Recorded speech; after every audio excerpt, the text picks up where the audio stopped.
میں بے انتہا خوش تھی کیونکہ ہمارے گھر پر میرا خالہ زاد کزن آنے والا تھا جس کی جاب کراچی کی ایک بہت بڑی فرم میں لگی تھی، اسی لیے اسے کراچی میں رہنا تھا۔ پورے 6 ماہ کے لیے آ رہا تھا وہ۔ امتیاز پورے ننیال میں بے حد ہینڈسم اسمارٹ نوجوان تھا۔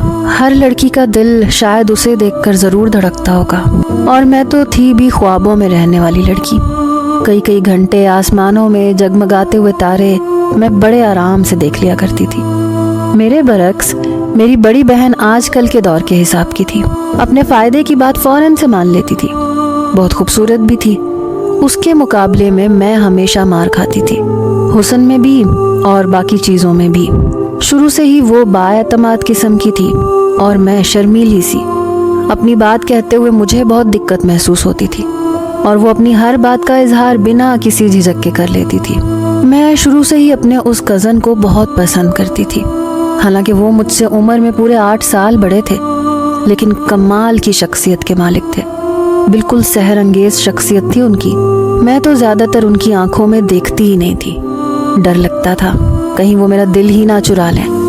جب سے سنا تھا کہ اکیلے آ رہے ہیں، میں تو یوں تھی جیسے ہواؤں میں پرواز کر رہی ہوں، حالانکہ میری آنکھوں پر نظر کا موٹا چشمہ لگا ہوا تھا، کیونکہ میں پڑھاکو بہت تھی۔ ہر سال میں اول پوزیشن لیتی تھی، لیکن میرے میڈلز ہمیشہ میری بہن کی خوبصورتی اور بااعتمادی کے آگے ہیچ لگتے تھے۔ مجھے یاد ہے جب بھی میں اول پوزیشن کی ٹرافی پکڑے بھاگے اپنے والدین کو دکھانے آتی، تو میری بہن اپنے تقریری مقابلے میں جیتا ہوا میڈل ان کے سامنے رکھ دیتی۔ کبھی اپنے اسکول اور کالج میں ہونے والے ڈراموں میں آنے والے اول نمبر پر ملنے والی ٹرافی کو ان کے سامنے رکھ دیتی، اور میں چپ چاپ دیکھتی رہ جاتی کہ میری باری کب آئے گی۔ حالانکہ ہم صرف 2 ہی بہنیں تھیں، لیکن ساری اہمیت رباب لے جاتی تھی۔ جب بھی شاپنگ پر جاتے تو رباب اپنی پسند کو ترجیح دیتی تھی، کہتی تھی یہ خریدوں گی وہ خریدوں گی۔ اکثر ایسا ہوتا کہ میری پسند کا لیا ہوا جوڑا وہ مجھ سے چھین کر کہتی یہ میرا ہے، یہ مجھے پسند آیا ہے، ویسے بھی صبا پر یہ رنگ اچھا نہیں لگے گا، میرا کلر زیادہ گورا ہے نا، یہ مجھ پر جچے گا۔ واقعی اس کی رنگت مجھ سے زیادہ سفید تھی۔ پھر میری طرح اس کی آنکھوں پر موٹا نظر کا چشمہ بھی نہیں تھا، جو مجھے اور بھی بدنما کر دیتا تھا۔ میں اس وقت یہی کہہ دیتی تھی کہ کوئی بات نہیں، رباب لے لے، لیکن ہر چیز میں بٹوارا نہیں ہو سکتا، نہ ہی انسان ہر چیز کسی دوسرے کو دان کر سکتا ہے، خاص طور پر محبت۔ اور میں نے جب سے جوانی کی دہلیز پر قدم رکھا تھا، امتیاز کے ہی خواب آنکھوں میں بسائے ہوئے تھے۔ جب سے مجھے یہ پتا چلا تھا کہ امتیاز 6 ماہ کے لیے آ رہے ہیں، میرے تو پاؤں ہی زمین پر نہیں ٹکتے تھے۔ پہلی بار میں نے اماں سے پوچھ کر امتیاز کی پسند کی بریانی بنائی تھی۔ کھانے کی میز پر رکھی ہوئی ہر چیز میں نے اپنے ہاتھوں سے بنائی تھی۔ پورا دن کچن میں گزار دیا تھا۔ حالانکہ اس وقت میں 13ویں جماعت میں تھی اور رباب گریجویشن کر چکی تھی، ماسٹرز کر رہی تھی۔ وہ مجھ سے 3 سال بڑی تھی۔ جس وقت امتیاز نے آنا تھا، میں اپنے کمرے میں آئی، ایک خوبصورت کڑھائی والا فیروزی رنگ کا جوڑا پہنا۔ آج میں نے اپنا چشمہ نہیں لگایا تھا، آنکھوں میں موٹا موٹا کاجل لگایا تھا۔ اپنا آپ کسے اچھا نہیں لگتا، مجھے بھی اپنا آپ پرفیکٹ لگ رہا تھا۔ باہر شور کی آواز سنی تو دل کی دھڑکن تیز ہونے لگی، چہرے پر مسکراہٹ پھیل گئی۔ پورے 3 سال بعد میں نے ان کو دیکھنا تھا، دل کی بےتابیاں عروج پر تھی۔ میں فوراً سے باہر آئی تو وہ میری والدہ اور والد سے مل رہا تھا۔ رباب بھی وہیں موجود تھی۔ کہنے لگی ہیلو ہینڈسم، تم تو اور بھی زیادہ خوبصورت نکل آئے ہو، کیا بات ہے فیئر اینڈ لولی لگا رہے ہو کیا؟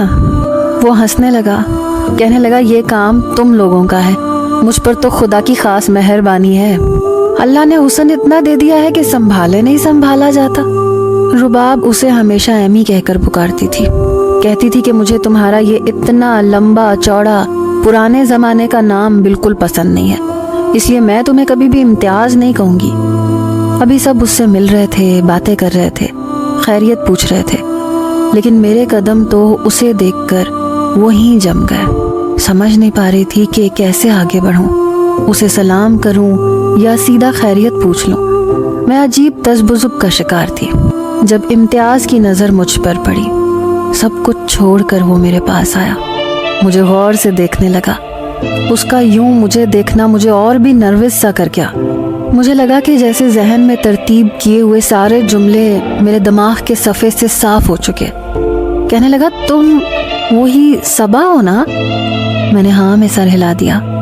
رباب میرے پاس آ گئی اور امتیاز سے کہنے لگی ہاں یہ وہی صبا ہے جو ہر وقت 2 پونیاں بنائے موٹا سا چشمہ پہنے رکھتی تھی۔ کہنے لگا تم تو بہت بدل گئی ہو صبا۔ مجھے تو لگا تھا کہ ابھی آؤں گا تو ایک نظر کا موٹا سا چشمہ پہنے ہوئے 2 چوٹیاں باندھے ہوئے تم مجھے کمرے کے کسی کونے میں کتاب پکڑے نظر آؤ گی۔ یہ کہتے ہوئے وہ ہنسنے لگا۔ رباب کہنے لگی ارے بھائی ابھی بھی یہ ایسی ہی ہے، شاید چشمہ لگانا بھول گئی ہے۔ پھر رباب کہنے لگی صبا خدا کے لیے اپنا چشمہ مت اتارا کرو، یہ نہ ہو کہ تمہیں کچھ نظر ہی نہ آئے اور تم مجھے امتیاز سمجھ لو اور امتیاز کو رباب۔ یہ کہہ کر وہ ہنسنے لگی۔ میں نے کہا ویسی بھی کوئی بات نہیں ہے، میں چشمے کے بغیر بھی سب کچھ دیکھ سکتی ہوں۔ اس کے بعد میری والدہ نے کھانا کھانے کے لیے کہہ دیا جو کہ میں نے بنایا تھا، اسے ٹیبل پر بھی میں نے سجا دیا تھا۔ کھانا کھاتے ہوئے امتیاز نے کھانے کی بہت تعریف کی، میں بہت خوش تھی۔ کہنے لگا کھانا کس نے بنایا ہے خالہ؟ فوراً سے رباب کہنے لگی ظاہر سی بات ہے میں نے بنایا ہے۔ رباب کا جھوٹ بولنا مجھے اچھا تو نہیں لگا تھا، لیکن میں چپ ہو گئی۔ میں سب کے سامنے اسے جھوٹا نہیں کرنا چاہتی تھی۔ کہنے لگا واہ بھائی تم نے تو کھانا بنانے میں بھی میدان مار لیا یار، تم بڑی کمال کی چیز ہو، جو کام چاہتی ہو بڑے آرام سے خوش اسلوبی سے کر لیتی ہو۔ میں تو سمجھتا تھا کہ تمہیں صرف تقاریر ہی کرنی آتی ہیں، لیکن کھانا بنانے میں بھی تمہارا کوئی ثانی نہیں ہے ویسے۔ رباب بڑے اعتماد سے اس کی تعریف وصول کر رہی تھی۔ حیرت مجھے اپنی والدہ پر تھی جنہوں نے سچ بتانے کی زحمت نہیں کی، اس لیے میں بھی چپ چاپ کھانا کھاتی رہی۔ اگلے روز امتیاز اپنی جاب پر چلا گیا۔ میری والدہ نے اسے گیسٹ روم رہنے کے لیے دیا تھا۔ وہ 6 بجے آفس سے واپس آ جاتا تھا۔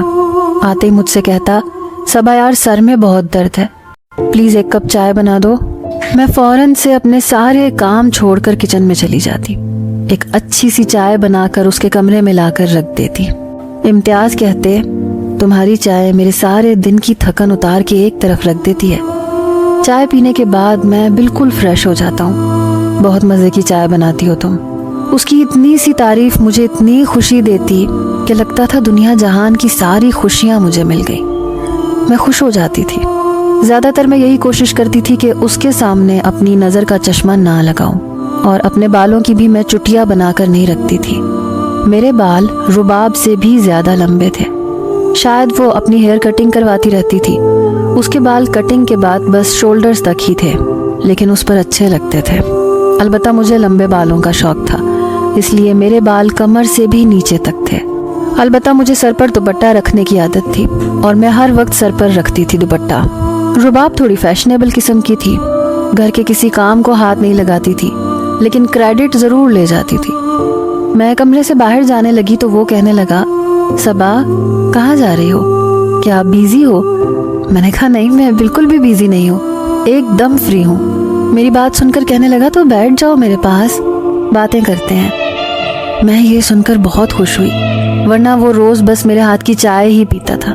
میں باہر آ جاتی تو رباب اس کے کمرے میں چلی جاتی، اور پھر ان کے کمرے سے ہنسی کی اور باتیں کرنے کی آوازیں آنے لگتی۔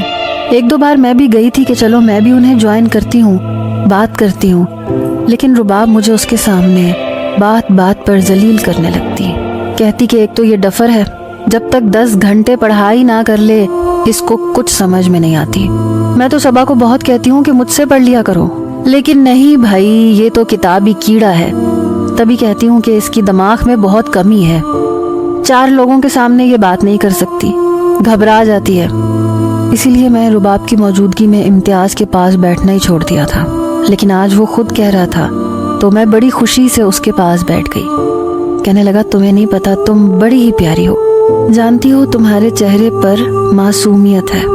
خوبصورتی تو بہت سی لڑکیوں میں ہوتی ہے، لیکن خوبصورتی کے ساتھ اگر معصومیت بھی ہو تو وہ انسان بہت ہی زیادہ حسین لگتا ہے۔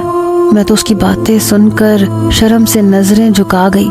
میں سمجھ نہیں پا رہی تھی کہ وہ میری ایسی تعریف کیوں کر رہا ہے، کیا اس کے دل میں بھی میرے لیے محبت ہے؟ میں تو سوچ بھی نہیں سکتی تھی کہ وہ مجھ سے ایسی بات کرے گا، لیکن اپنی تعریف سن کر مجھ میں مزید ہمت نہیں رہی کہ میں اس کے سامنے بیٹھی رہوں، اس لیے میں اٹھ کر کمرے سے باہر چلی گئی۔ لیکن جیسے ہی میں کمرے سے باہر نکلی، رباب باہر کھڑی تھی اور بڑے غصے سے مجھے گھور رہی تھی۔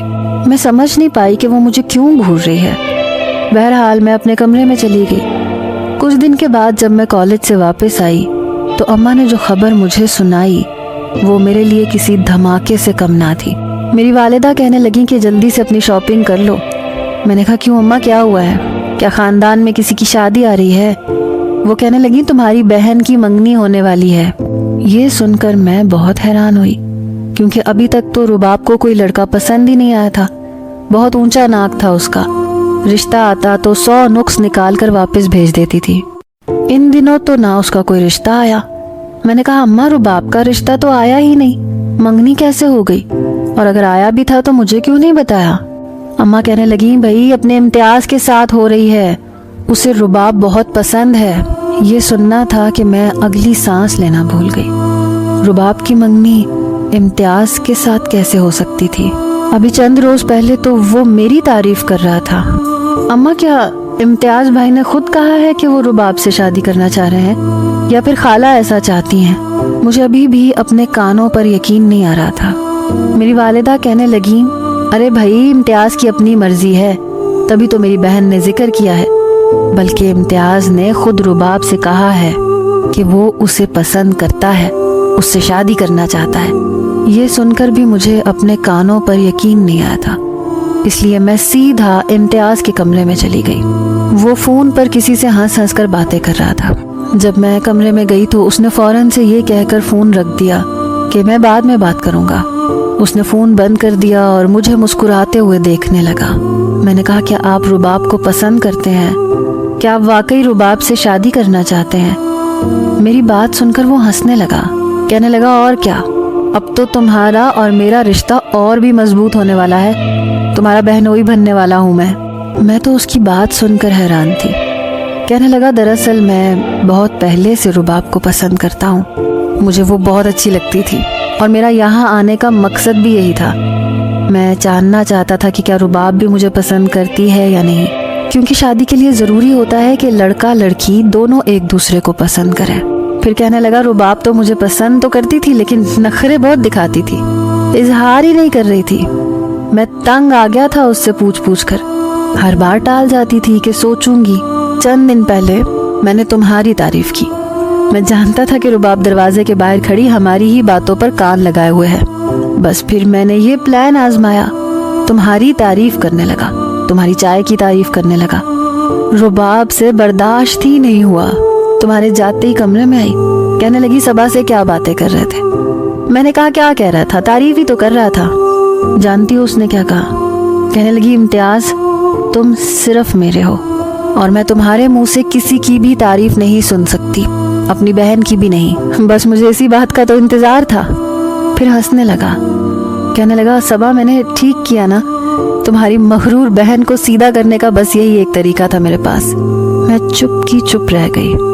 میں اسے کیا کہتی کہ اپنا مطلب نکالنے کے لیے تم نے جو پلان آزمایا تھا اس نے چند دنوں میں میری آنکھوں میں کتنے خواب سجائے تھے، لیکن کہہ نہیں سکی۔ وہ خوش تھا، رباب بھی خوش تھی، ایک میں ناخوش تھی۔ میں اپنے کمرے میں واپس آ گئی، اپنے کپڑے تبدیل کیے، میری آنکھوں سے آنسو بہے جا رہے تھے۔ میں نے 2 چٹیاں کی اور اپنی نظر کا موٹا چشمہ اپنی آنکھوں پر پہن لیا، کیونکہ یہی میری اصل اوقات تھی، میری اصل تصویر۔ میں نے اس کی خاطر خود کو بدلنا چاہا تھا، لیکن آج پھر رباب نمبر لے گئی تھی۔ آج بھی اس کی بات اہمیت رکھتی تھی، وہ جیت گئی تھی اور میں ہمیشہ کے لیے ہار گئی تھی۔ امتیاز منگنی پر بہت ہی زیادہ ڈیشنگ اور سمارٹ لگ رہا تھا، لیکن شاید مجھے دیکھنے کا حق نہیں تھا۔ میں نے زیادہ ڈیزائن والی میکسی نہیں پہنی تھی، نہ ہی زیادہ تیار ہوئی تھی، بس ہلکا پھلکا فینسی لباس پہنا اور اپنی چٹیاں بنانے لگی۔ جب میری والدہ کمرے میں داخل ہوئیں، کہنے لگی صبا یہ تم کیسے تیار ہو رہی ہو؟ ارے بھائی تمہاری بہن کی منگنی ہے، رباب تو پارلر سے تیار ہو کر اتنی حسین لگ رہی ہے کہ مت پوچھو۔ میں تو نظر بھر کر اس کو دیکھ بھی نہیں رہی کہ کہیں اسے میری نظر نہ لگ جائے، اور ایک تم ہو۔